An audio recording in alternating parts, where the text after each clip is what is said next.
My brother pulled a surprise proposal on my fiancée to prove she's just using me to get back at him, and now I'm crossing my fingers that his wild move hasn't scared her off. My 28 male brother Mark, 26 male, used to date my fiancée Jen, 26 female, a year ago. For context, they dated back in August 2022. They were only together for a month before he broke things off with her because he was bored of being in a relationship and never really wanted to settle down anyway. At the time they were dating I was in a different state, so I had no idea he even had a girlfriend, and I had no idea who Jen was until I met her. Jen and I met at a bar when I moved back in October and hit it off really well. She was easily the most beautiful and intelligent woman I ever met, and we met up a few times more before we made it official. Fast forward to December and I finally bring her up to my family and propose them meeting her at Christmas. They knew I was in a relationship, but I'm not the most open about my personal life, so I kept details about her to a minimum until I knew how serious we really were. My parents asked to see pictures and they started passing my phone around the dinner table. Mark saw it and blew up, calling me a shit brother for dating his ex-girlfriend, and he demanded I break it off with her. I refused. When I asked Jen about it, she confirmed they dated and gave me the details about their breakup. It took a few weeks, but eventually Mark stopped bringing up me dating his ex and I thought he was over it. On Jen's birthday this year, I took her out to a fancy dinner with both of our families and her closest friends, and I asked her to marry me. Mark flipped once again and blew up about me proposing to her, which me and my sisters immediately shut down. The incident happened this past weekend. Mark had been pretty quiet about the whole thing for the last 2 months. I didn't see him much and figured he went low contact with me, which I had no problem with. Then he invited me and Jen for family dinner at his apartment with my parents and sisters. I thought it was weird, but my parents and sisters were also going, so we agreed to go. The dinner was nice, nothing too fancy, and we moved to the living room to talk. About 30 minutes into normal conversation, Mark stood up and told us he had an announcement. He made a long speech about being happy to have his family around for his big moment, then got on one knee and pulled out this cheap ring while asking Jen to marry him. Jen was confused and obviously uncomfortable and demanded that he put it away and stand up. My dad tried to make a grab for Mark, but I got to him first and punched him. I won't repeat most of it, mostly because I was too angry to even listen to most of it, but he said something along the lines of wanting to show me that Jen wasn't really into me and just wanted to get back at him. Before it could get worse, my parents rushed me out and promised to talk to him. It's been a few days since it happened and I'm still pissed off. I don't know what to do at this point. I'm scared Jen might have second thoughts marrying me because of this. Any advice? Edit to add later that day. First, thanks for reading and responding. I want to clarify a few things that I saw in the comments. 1. Jen and I are newly engaged. It was one of those feelings where we both knew we were in it for the long run. As fast as it is, I'm sure about her. 2. When we met, I was the one who approached her, not the other way around. Whether she knew or had suspicions of us being related, I don't know.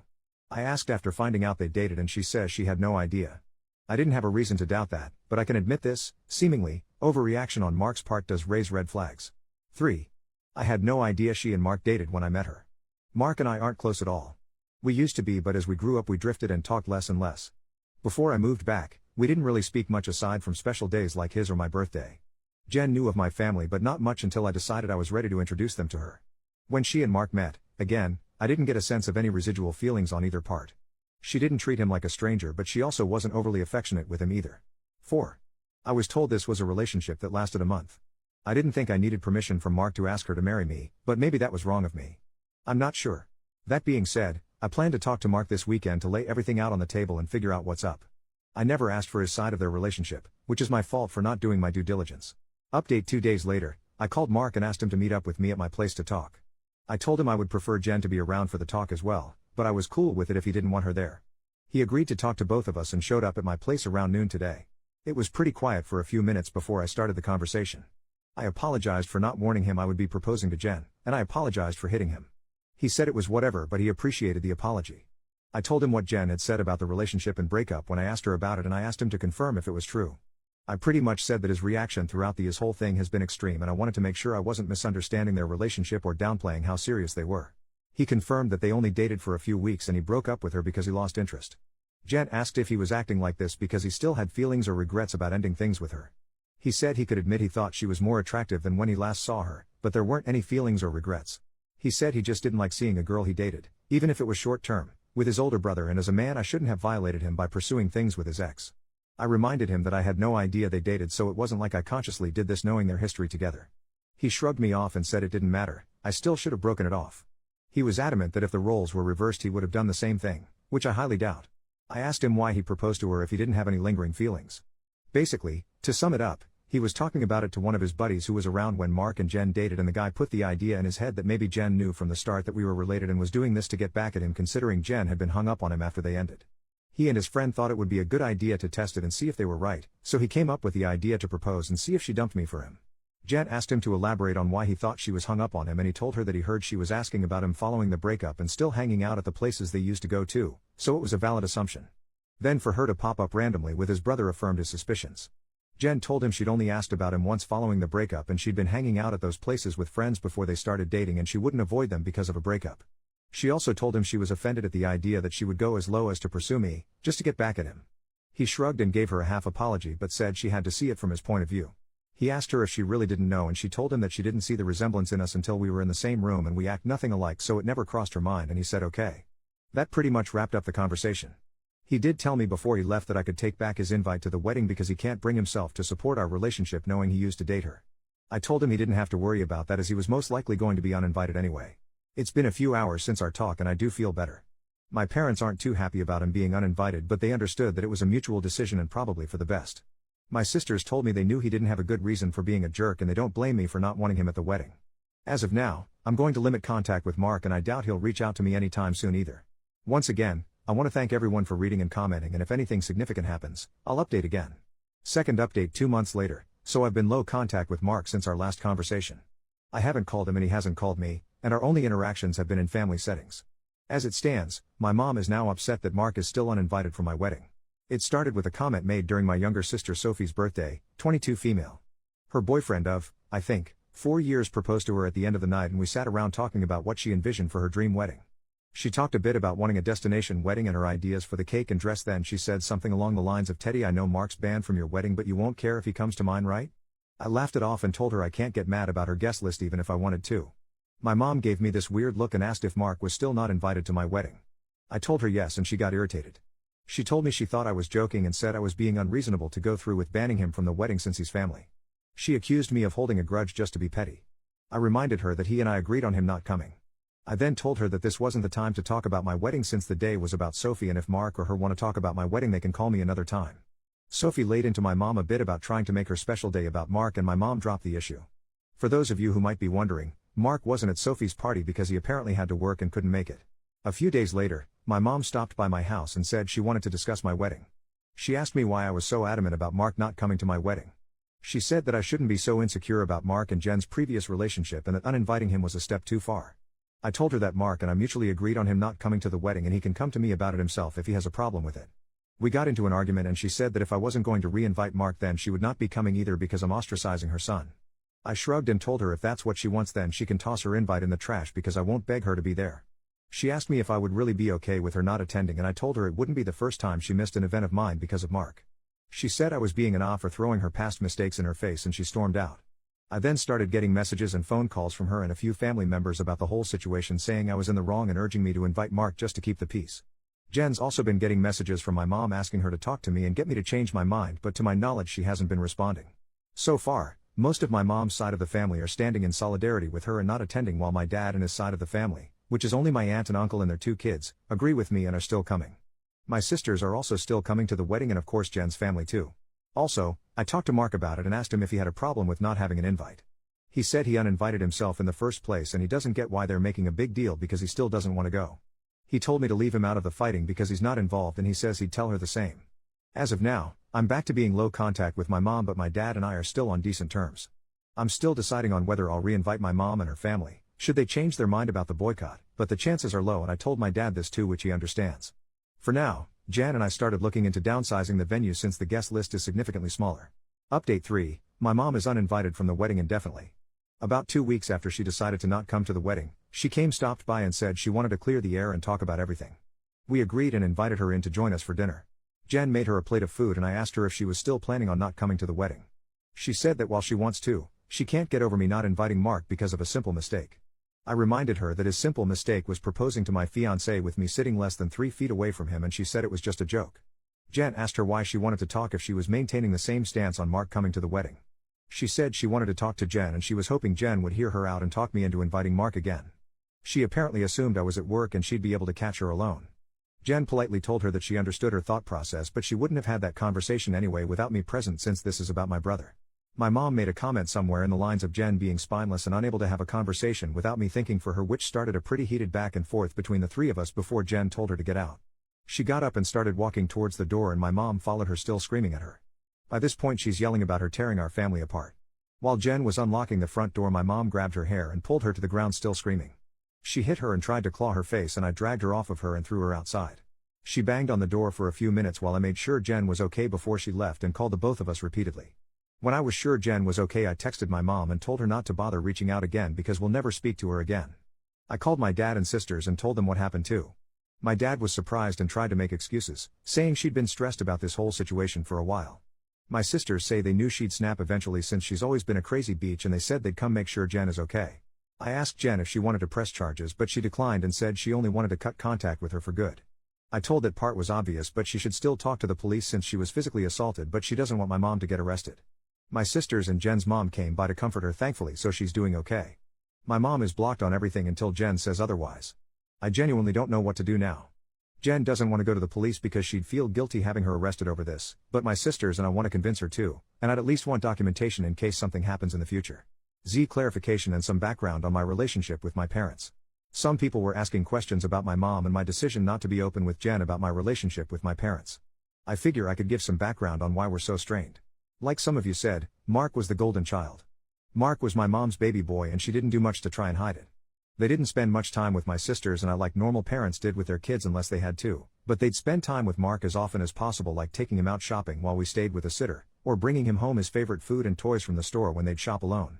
He usually got better things compared to the rest of us like new expensive clothes while ours were thrifted or new toys just for him compared to old toys we had to share with each other.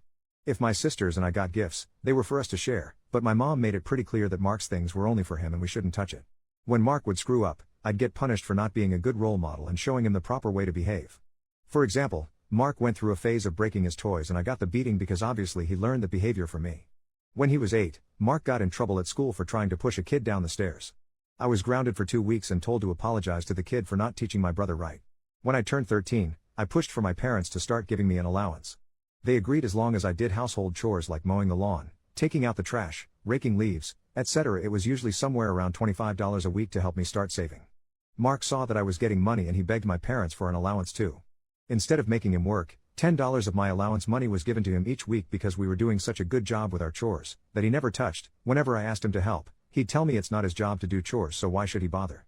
It was around this time that I started really distancing myself from my brother. By the time I entered high school, we only talked to each other when we needed small favors or when we absolutely had to. I got my first job when I turned 17 because I wanted to finally get my own car and make money that they couldn't force me to give to Mark. My oldest sister Maggie helped me start my own bank account and showed me how to properly budget and save my money. I got my first car at 18 after all of my hard work. When Mark got his license, my parents asked me to let him use my car to get around and for extra practice behind the wheel. Reluctantly I agreed and for a while the arrangement was fine. Mark used my car when I didn't need it and helped maintain it pretty well. When he expressed wanting my parents to buy him his own car, my mom came to me and told me to give him my car because he needed it more. When I refused, she threatened to kick me out. We got in a fight that night which ended with her giving Mark my car and taking me to transfer ownership of it to him within the following few days. Since I didn't have anywhere else I could go at the time, I just sucked it up and signed it over. When I graduated high school, both of my parents skipped my graduation because Mark didn't want to sit in a long ceremony just to see me get a piece of paper, and my mom didn't want to leave him alone for the night. So I only had the support of my sisters and my aunt and uncle who wanted to take me out. They ended up having to bring me home at my parents' request because they made me dinner to make it up to me. It was a dinner I couldn't eat because my mom put shrimp and chicken on the same serving dish and I'm allergic to shellfish. My first year out of high school I worked 2 jobs to buy myself another car, and at the start of the new school year I moved away for college and cut contact with them.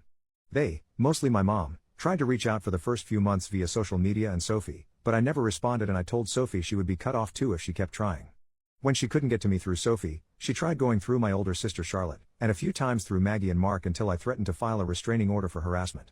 It was a bluff because I had no idea how to do it, but it managed to scare her off and the most I got from her was happy holiday texts over the years.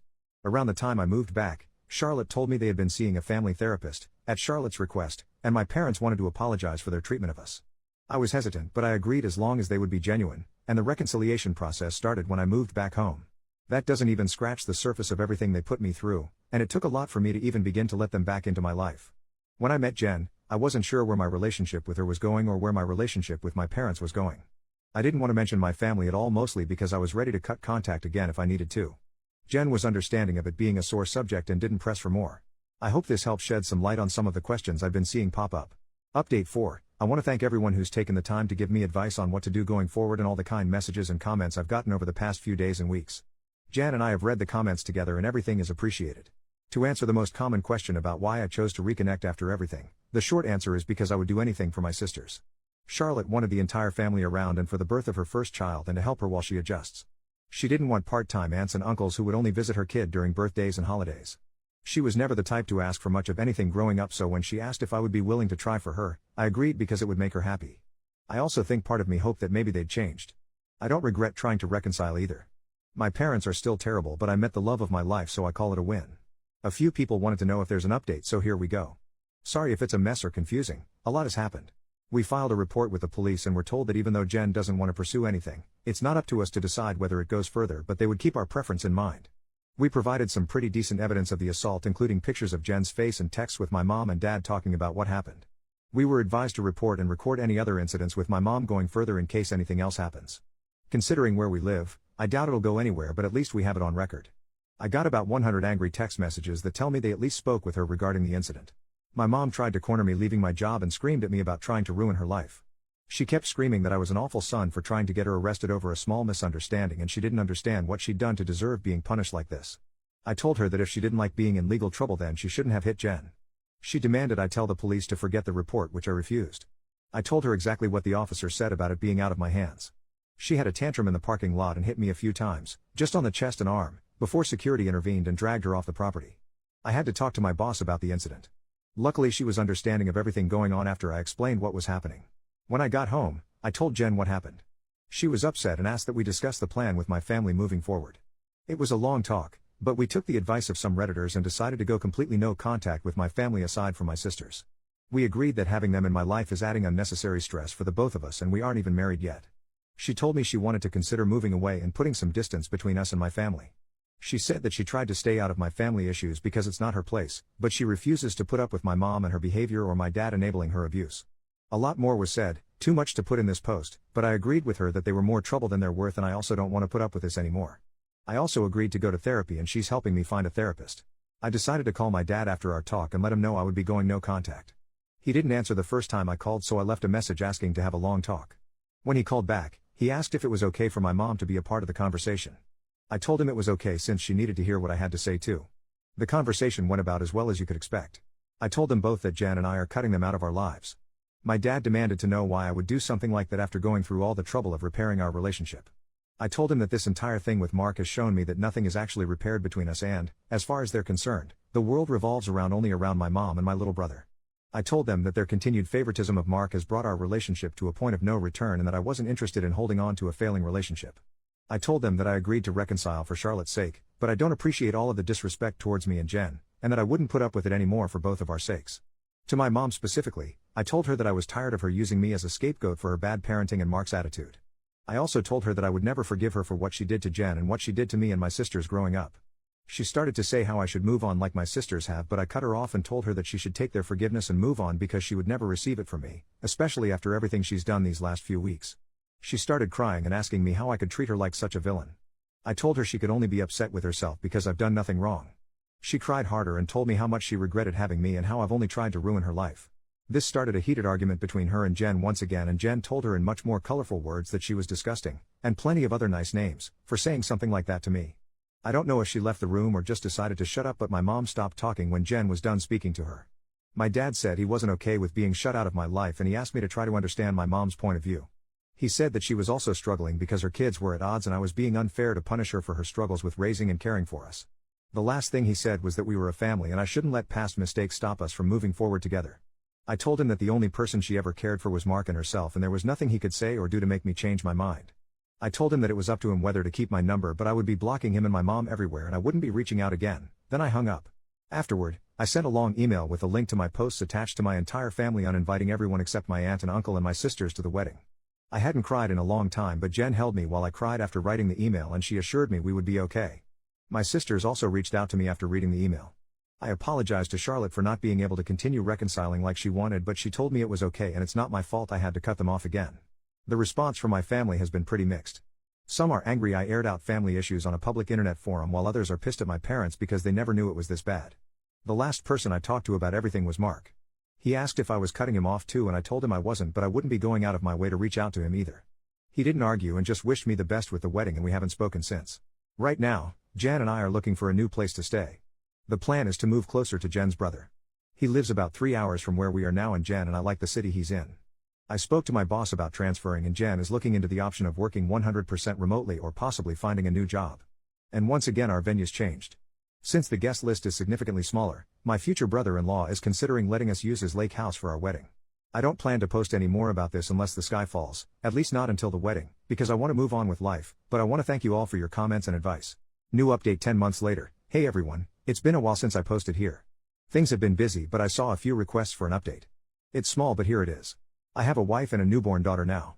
We found out Jen was pregnant around the time of my last post, so that pretty much kicked us into overdrive as far as moving away and starting fresh in a new place. I was able to transfer to a different location, and Jen found a new job here that lets her work remotely. We got married 4 months ago at her brother's lake house. We didn't plan to have the ceremony so soon, but we both didn't want to wait for the baby to arrive to get married. Jen also found a dress that she fell in love with and didn't want to get too big to wear it. It was a small ceremony with mostly her family present, but my sisters, aunt, and uncle did attend. I know some people probably wanted to hear about a huge blowout at my wedding, but it was easily one of the best days of my life. My daughter was born early last month.